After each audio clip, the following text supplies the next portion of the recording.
হাতে কম টাইম থাকলে এই রেসিপিটা তোমরা বানিয়ে ফেলতে পারো। ভীষণ সহজ, শুধুমাত্র সহজ না, খেতেও খুবই টেস্টি হয় এটা। তোমাদের সাথে আজকে আমি শেয়ার করছি চিংড়ি মাছের মালাইকারির রেসিপি। আমি ঘরে এটা কিভাবে বানাই সেটাই আজকে তোমাদের সাথে শেয়ার করছি। প্রথমে একটা মিডিয়াম সাইজের পেঁয়াজ নিয়ে নিয়েছি, 4 কোয়া নিয়ে নিয়েছি রসুন, আর এখানে শুকনো লঙ্কা নিয়েছি, বীজটাকে একদম ফেলে দিয়েছি, আর 2টো শুকনো লঙ্কা নিয়ে ভালো করে 2 টেবিল চামচ জল দিয়ে পেস্ট করে নিয়েছি একটা মিহি। তোমরা চাইলে না এখানে আদা দিতে পারো, কিন্তু আমি আদা ইউজ করি না। এরপরে কড়াইয়ে অল্প একটুখানি সর্ষের তেল দিয়ে দিয়েছি, তারপরে আগে থেকে ম্যারিনেট করে রাখা চিংড়ি মাছগুলোকে এখানে দিয়ে দিলাম, নুন আর হলুদ দিয়ে ম্যারিনেট করে রেখেছিলাম। এরপরে চিংড়ি মাছটা হালকা করে একটু এপিট ওপিট উল্টে পাল্টে ভেজে নেব। খুব বেশি কিন্তু এটা ফ্রাই করব না, তাহলে চিংড়ি মাছটা একটু শক্ত হয়ে যায়।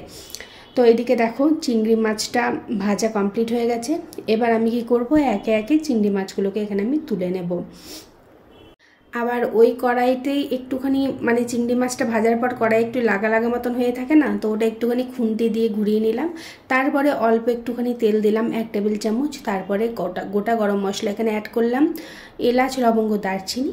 এবার একটা সুন্দর গন্ধ বেরিয়ে এলে ওই বেটে রেখেছিলাম যে মশলাটা, সেটা এখানে আমি অ্যাড করে দিলাম। এবার এই মশলাটাকে খুব ভালোভাবে এখানে আমি কষিয়ে নেব। এদিকে আমি অ্যাড করে দিচ্ছি 1 চা চামচ জিরে গুঁড়ো, 1 চা চামচ ধনে গুঁড়ো, স্বাদ অনুযায়ী লবণ দিয়ে দিলাম, 1/2 চা চামচ দিয়ে দিলাম এখানে হলুদ গুঁড়ো, আর একটুখানি চিনি দিলাম টেস্টটাকে ব্যালেন্স করার জন্য। এরপরে আমি অ্যাড করে দিচ্ছি 2 টেবিল চামচ নারকেলের দুধ, আর ভালো করে মশলাটার সাথে মিশিয়ে নিচ্ছি। আমি এখানে নারকেলের দুধ ইউজ করব, তোমাদের কাছে যদি না থাকে অ্যাভেলেবেল তাহলে তোমরা গুঁড়ো দুধ গরম জলে গুলে সেটাও তোমরা এখানে ইউজ করতে পারো, বা গরুর দুধও ইউজ করতে পারো। তবে মালাইকারি তো একটু নারকেলের দুধ দিলে বেশি টেস্টি হয়। এরপরে মশলাটা একদম কষে এসেছে, 1 কাপ এখানে দিয়ে দিলাম নারকেলের দুধ, আর 1/2 কাপ দিয়ে দিলাম এখানে জল, ভালো করে মিশিয়ে নিলাম। আর টোটাল এখানে 1 কাপ দুধ 1/2 কাপ জল আমি ইউজ করেছি।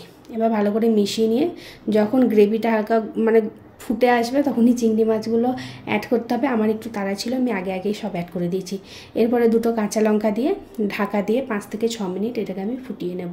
এখানে নারকেলের দুধটা আমি একটা গোটা নারকেল নিয়ে নিয়েছি, তারপরে নারকেলটা তুলে মিক্সিতে পেস্ট করে চিপে ওর দুধটাকে বের করে নিয়েছি, সেটাই আমি এখানে ইউজ করেছি।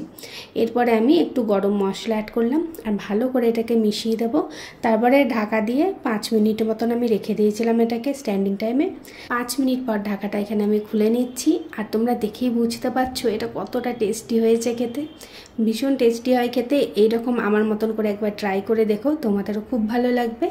যদি আজকের ভিডিওটা ভালো লাগে লাইক কমেন্ট শেয়ার করতে ভুলো না। যদি ফেসবুক পেজ থেকে দেখে থাকো পেজটাকে ফলো করে পাশে থেকো, যদি ইউটিউব থেকে দেখে থাকো তাহলে চ্যানেলটাকে সাবস্ক্রাইব করে পাশে থেকো। আবার দেখাবে অন্য কোনো এক নতুন ভিডিওতে। আজকের মতন টাটা।